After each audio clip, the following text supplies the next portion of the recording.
Welcome, friends. Welcome to our new video about Fact of Jaguar. How a jaguar hunt any species, we will explain.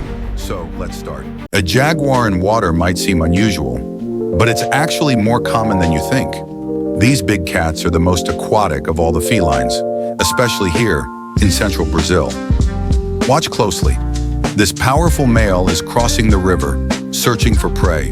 He's a massive adult, and he's on a mission. A jaguar's diet includes more than 85 different species. Virtually any vertebrate near or in the water is fair game.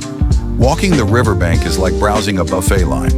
And this jaguar, he's hungry. That amazing camouflage may not be helping much right now, but he's relying on something far more effective: stealth. Despite being partially submerged, there's no splashing, no sudden movements.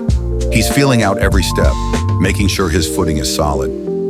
Now, he's fully on the bank, and across the river, two caimans lie in wait. Look at that focus, laser sharp.